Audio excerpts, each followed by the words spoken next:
What is up, you guys? I'm Charmx. Today, I'm going to be reacting to 5 disturbing children's toys and truly terrifying horror stories by Top 5s. Now, this is one crazy title. I mean, you have 5 disturbing children's toys as well as truly terrifying horror stories.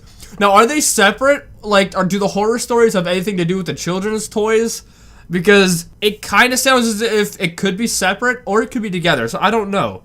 Anyway, with that being said, the original link's in the description. Make sure you go subscribe to Top 5s. That link's also in the description. Without any further ado, let's begin!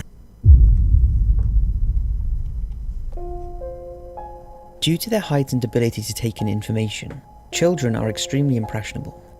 Their early experiences have a huge, lasting impact on their cognitive and social development. It's really true. It's really true. I remember when I was really little, I used to not be that afraid of spiders. I mean, I didn't like them, and I actually kept one that I found outside for some reason. But I remember a long time ago, it was around Thanksgiving, and it was at like my uncle's house or something, and there was a bunch of us just watching.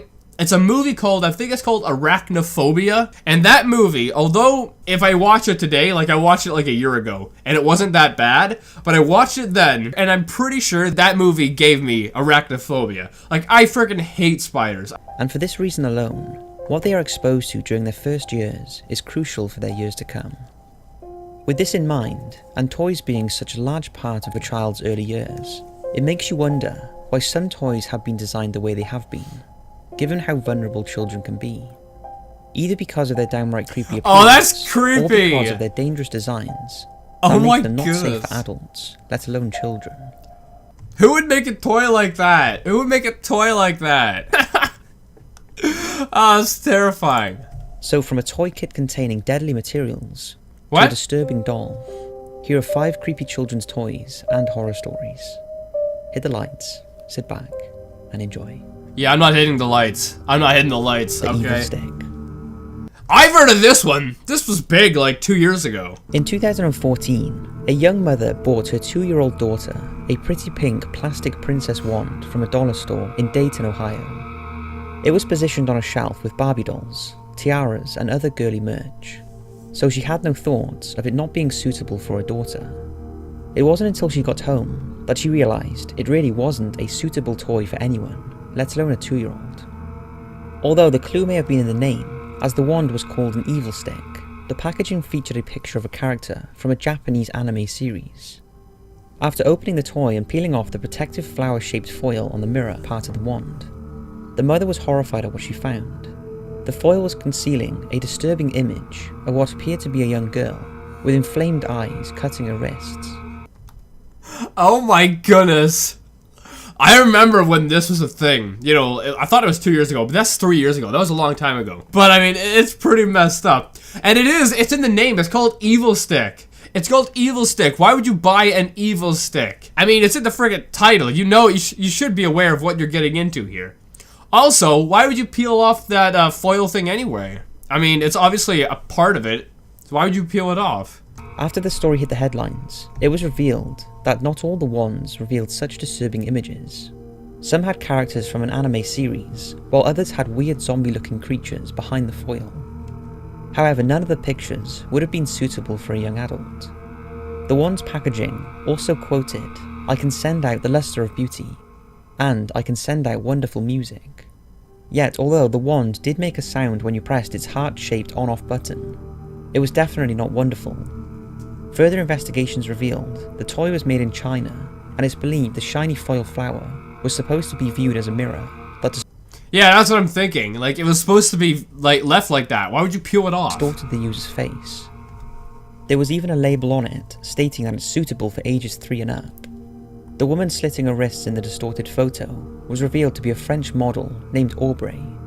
I mean, I don't want to sound rude here, but if this is a model in France, what do the normal civilians look like? Who was posing for a photo shoot in 2002 for French graphic artist Butcher Ludwig. The image was used without knowledge or permission of either, and who manufactured and distributed the evil stick is not known. What do you mean it's not known? It should say on the friggin' package.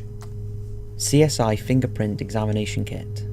In 2007, CSI, the long-running and hugely successful American TV forensics crime series, released a string of products commissioned by the producers of the show that were based on forensic investigations.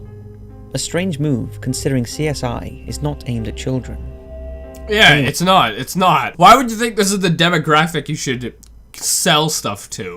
One of the products was a CSI fingerprint examination kit that contained everything needed to dust for fingerprints and keep records of potential criminals. Like this is like real stuff?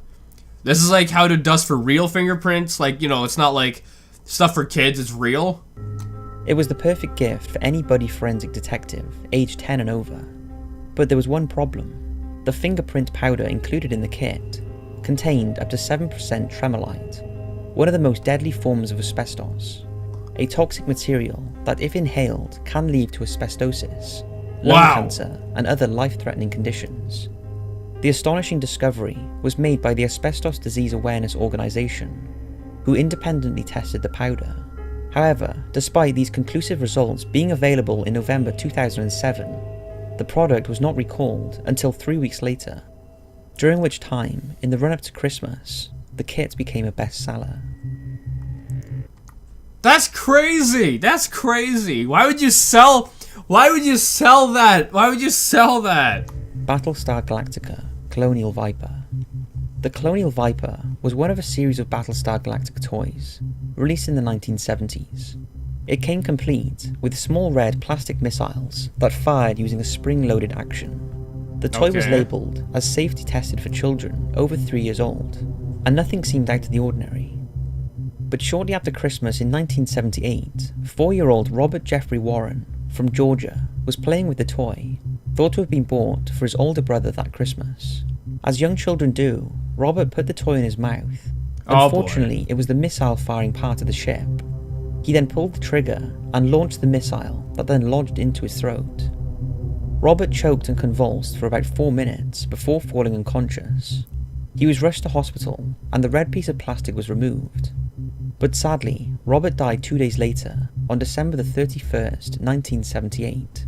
What? How? I don't understand how that could happen. Because that thing isn't big enough to block your throat. I don't understand how that's possible. After the tragedy, further choking incidents occurred, although thankfully no one else died. As a result, the toy maker voluntarily recalled the product, and a number of lawsuits were filed against the company. Robert's death saw the end of spring-loaded weapon firing on toys, and was the reason that the much-anticipated rocket-firing Boba Fett Star Wars figure was cancelled and replaced with a non-firing one. In a twist to the story, the coroner mistook the toy as being from Star Wars, and that was reported on Robert's death certificate, and again a later lawsuit hearing. This angered George Lucas, as he didn't want Star Wars associated with the death. Ironically though, if it hadn't been for Robert's death, it's likely that Star Wars merch would have had the same firing ability, and possibly another child would have lost their life. For that one, although it's pretty horrible, if on the package you set the age range up to like, I don't know what, 7 or 10 and up or something like that, then you're basically covered, because if parents are buying the product for people under that age, they can't come after the company as the age range is specified. It should be up to the parents to make the right decisions and to buy toys that are suitable for their kids and their kids' age. If that makes any sense, as I've just confused myself when I'm talking. Death Threat Elmo. What? Everyone loves Elmo, the furry red monster with a high voice from children's TV series Sesame Street. So when in 1996, Elmo dolls were released, they became top sellers for toddlers around the world. However, for one family, cute little Elmo turned creepy.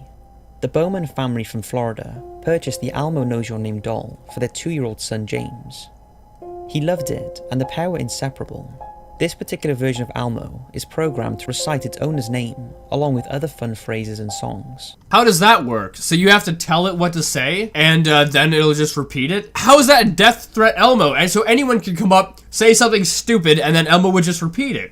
That makes perfect sense how that's possible. After its batteries were replaced, James's mum was shocked when she thought she heard Elmo saying "kill James." Sure enough, with a squeeze of its furry belly, Alma was now saying in a cute voice, "Kill James." Kill James? The family contacted the manufacturers, who suggested changing the batteries again and resetting the doll. They did this, but it made no difference, and now the doll was saying "Kill James" over and over without stopping. Oh, that's creepy. Man, Elmo... Elmo might have got a couple screws loose during that process. Before getting rid of it, 2-year-old James started to repeat what Alma was saying, and was also saying "Kill James." This is the first time this has happened, and although it's nothing sinister, for the family, the death threats from Elmo were not what they were expecting. That's crazy. That's crazy. Man, Sesame Street really must have taken a toll on Elmo. Poopa the doll. What? This list would not be complete without a creepy doll. And they don't get much creepier than Poopa. Poopa was made in the 1920s for a little girl from Italy.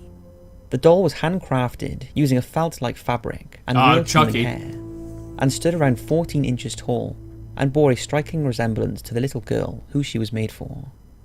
The girl who owned her always believed the doll was alive, and the pair talked to each other. Poopa knew all of her secrets, and was a great help to her throughout her life. Wherever she travelled, even as an adult, Poopa went with her. Adult? When her owners passed away in 2005, the doll became very active after she was put in a glass cabinet by the family. And according to them, the doll hates being in there. They often hear the sound of tapping on the glass. They also claim the doll regularly changes positions, and her arms and legs will often cross and then uncross. She also supposedly changes her facial expressions. One day, while blowing on the glass to clean it, they were shocked to find the words "Poopa hate" written on the inside of the cabinet. Poopa has been investigated many times, and she has been recorded moving, but her movements are so slow they are not visible at the time. However, when photos and videos are compared over a period of time, they seem to show that she has moved. The doll's location is not known, as the family like to keep that a secret, but many who have witnessed her believe she is haunted by the spirit. What do you mean the location's not known, but a lot of people have seen her?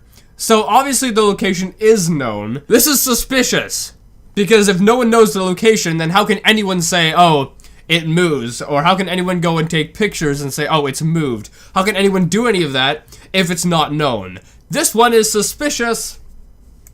Of her dead owner, who lives on, attached to her beloved doll. That last one is very suspicious, because it sounds as if it could be fake, as the location isn't known. But if it's not known, how can anyone say, oh, I've been there, or I've taken pictures of it? So maybe it was known, and now it's not known as the owners have moved it, or something like that. Maybe that's how. I don't know. And as far as it moving, it could be, like, spirits messing with it, who knows. But either way, maybe it's a good thing that no one knows where it is. Anyway, guys, I hope you liked this video. If you did, make sure you give it a thumbs up, pause, and share with a friend. If you're new, hit subscribe and share with a family today. Also, make sure you go subscribe to Top 5s. And with that being said, I'll see you guys next time.